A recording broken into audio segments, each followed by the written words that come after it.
Hey, what's up, YouTube? What's up, everybody, man? Welcome back. How you guys doing? Today, we're checking out Tommy James and the Shondells, Crimson and Clover full album version. So let's go ahead and read off the donation right here, where it's coming in from. It says, "Hi, Sean. Here's my next donation request. Tommy James and the Shondells, Crimson and Clover. This is the full album version. It's about 6.5 minutes long. It was released in 1968. There was a shorted radio version. They had some great songs. You will hear a little bit of talking at the beginning. I'm not sure what that is. Also, when you think the song is finishing up and fading out, don't be fooled. There's still a little bit more. As always, looking forward to this. For me personally, my most favorites are the 50s through the 70s. This one is 60s. I love your reactions. I think you know that by now. Laugh out loud. Thanks, Sean. Yo, thank you so much. I appreciate it so much. Thanks for the donation request. So I'm really agreeing with you, especially on this channel. And yeah, it has taken a little bit of the shine away from the music I grew up with, but I think that's because I found something new and something exciting and something beautiful about the music from the 50s to the 70s as well. So when I dive back into these songs, and some of them just hit me like right in the emotions, right in the feels, make me feel amazing or make me feel some sadness with the lyrics or music. Either way, it's new territory, it's fun territory, it's great sounding. So I've really fallen in love with listening to a lot of this music. But I don't know, out of the three, man, sometimes the 50s are really something crazy and amazing, but they all have their purpose and they're all dope. So thank you so much for the donation request. Let's go ahead and get into this. This is going to be a first on the channel for Tommy James and the Shondells, right? Don't think I've covered anything from these artists, so let's hit play and see what we're getting. All right, thank you so much. Don't forget to like, subscribe, check out the description if you guys are enjoying the channel and the content, man. Thank y'all. Here we go. I'm just gonna fool around, man. Like, just do a thing, you know, whatever, and I'll just, you know.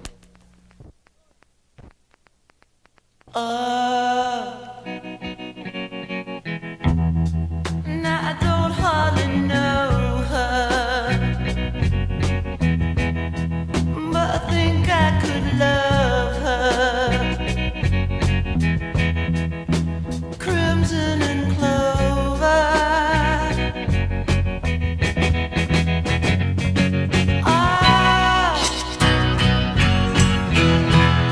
Will she come walking over?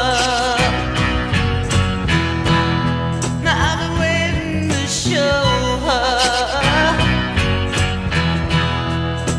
Crimson and Clover. How's it gonna come in this beautiful? How? Over and over.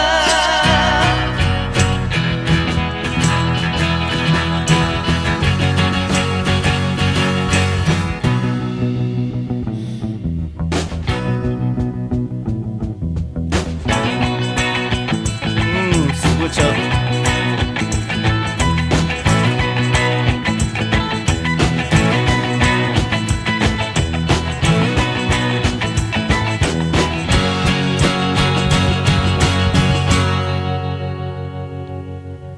Yeah. My mind's such a sweet thing. Love the melody, the way he sings All this. through everything. What a beautiful feeling. Crimson and Clover. Over and over.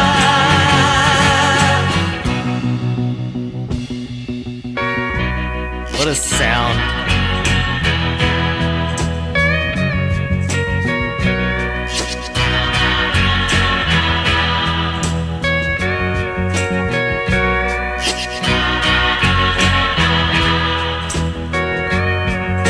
I can see some slow dancing to this.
That's a trip.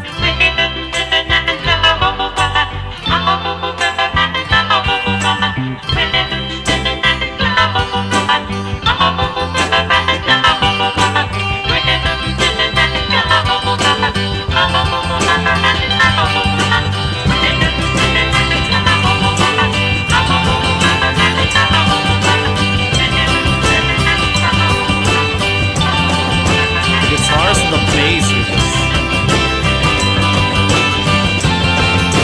been loving it all song.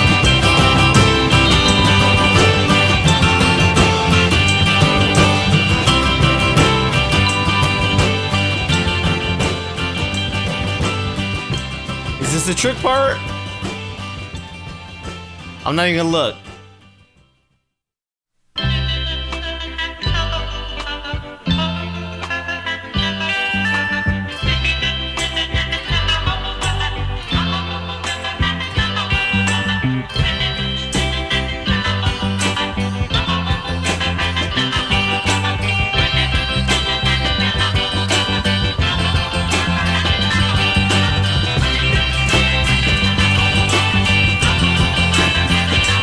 Such a good feeling on this thing.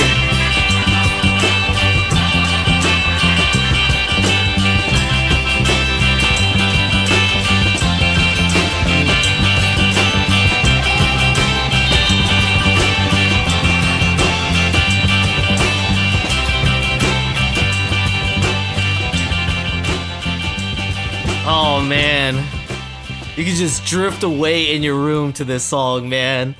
Love it. I love it. Oh man, I wish there was more singing too, because the melody, his voice, I thought it was fantastic on here, but I do like both. I don't know, I like both, man. I love the long instrumental break that they took, as well as the vocal part. I wish I had a little bit more vocals, but everything about this song was dope. It's probably the first song I've heard that sounds like it could be like a slow dance song, but also with like some psychedelic components in there. I don't know if I'm only taking it psychedelic because that's the way I've used some of these guitar effects. I've heard them used before in other songs, is typically in like the psychedelic realm. That doesn't mean that this is that, I guess. I'm speaking from inexperience and not being of the time. But with my exposure on the channel, that's what it feels like to me, is like this could be a slow dance, yet a also kind of with the psychedelic droplets in there a little bit. Man, the voice effect, that was cool. I heard it on guitar. I expected it on the guitar. Then it came on his voice, the little effect that they kind of have there happening. I don't think I've heard that before on the vocals yet, so that was dope. Very cool song. I like it. I like the mood of this one. It's relaxed, it's nice, and it gave me a good feeling, okay? Crimson and Clover, though, I don't know what the lyrics are about. Hopefully they'll kind of break some of that down as we get into it, but how did this song make me feel? Amazing. This is an amazing sounding song. Great pick right here. Haven't ever heard of Tommy James and the Shondells, so let me know, guys, if there's more to tap into from this group right here, because this was a great start right here. I enjoyed this one. It's kind of funny when he got into the towards the end when he's just repeating the phrase Crimson, when he's singing Crimson and Clover over and over. That cadence reminded me of like Adam Sandler in his Hanukkah song. Dude, immediately my mind went to the ending of that song. Where he's saying, you know, God bless Hanukkah, or you know, whatever the case was. It sounds like the same cadence. That's gonna happen, I think, over times. But immediately I was like, man, it sounds like maybe Adam Sandler was inspired by this song with that cadence, or you know, maybe it's just a common one that you hear. Either way, great choice. Let's go ahead and dive into some of the background on this. All right, so right here we got Crimson and Clover from Tommy James and the Shondells. Okay, so this one was released in 1968, considered psychedelic pop, psychedelic rock, and bubblegum pop. So definitely, you know, it's got some psychedelic writings on there. Tommy James and Peter Lucia. So I think the only thing I need to wrap this up as far as connecting the psychedelic to the dance is if you guys tell me that 100% there were people dancing to this out on the dance floors. I don't know whether it be in school or whether it be at a club. You know, I could imagine it. I could imagine some hand-in-hand dancing, but I might be wrong. It says it was intended as a change in the direction of the group's sound and composition. Crimson and Clover was released in late 1968 as a rough mix after a radio station leaked it. It spent 16 weeks on the US charts, reaching #1 in the United States. States, man, was a huge one, I guess. Following the release of Money Money, Tommy James wanted to change the direction of the group's sound and begin producing his own material. At the time, James said it was out of necessity and ambition, wanting to move from singles into albums. He departed from the group's principal songwriters Bo Gentry and Richie Cordell, and was given complete artistic control by Roulette Records. Okay, the title Crimson and Clover was decided before a song had been written for it. The combination of unknown meaning came to James as he was waking up, comprising his favorite color, crimson, and his favorite flower, clover. There's also a species of clover native to Europe called the crimson clover. Pretty dope. He probably didn't even know that at the time, but maybe he did. I don't know. A song to fit the phrase was written by Tommy James and bassist Mike Valley, but was scrapped. His following collaboration with drummer Peter Lucia Jr. was more successful. Lucia has said that he himself came up with the Crimson and Clover phrase while watching a high school football game between his hometown Morristown, New Jersey Crimson and Hopatcong, New Jersey Green or Clover. During the song's production, Roulette Records wanted a new single, so the group agreed to release Do Something To Me to gain time to complete this song. So it sounds like that guitar effect is a tremolo effect, and they wanted to add it to the vocals as well. They say to achieve that, the voice microphone was plugged into the guitar amplifier with tremolo turned on, and the output from the amplifier was recorded while James sang Crimson and Clover over and over. Pretty cool. Pretty cool, man. Like I said, I think that's the first time I've heard that applied to the vocals. If it's not the first time, it's super rare that I've heard that, but it's cool either way.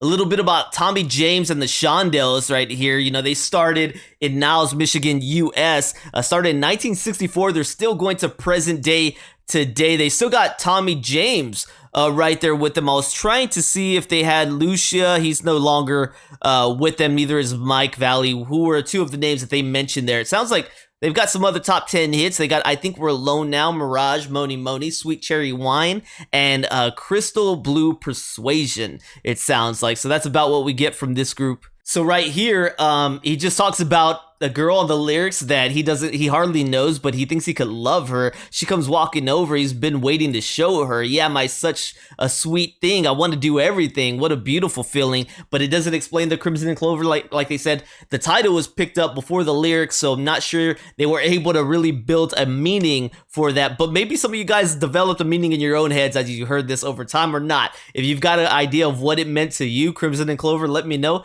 Interested to know that. Clover, I could imagine being out in a patch of clover, you know, in the field, rolling around with a lady friend or something, like the way he's described right here on the song, right? That's the way I could imagine him singing this, is maybe interpreting being out with his love or something. So let me know if you guys got your own idea on that. Thanks for tuning in. Don't forget to like, subscribe, check out the description. I'll see y'all all in the next time. All right, peace.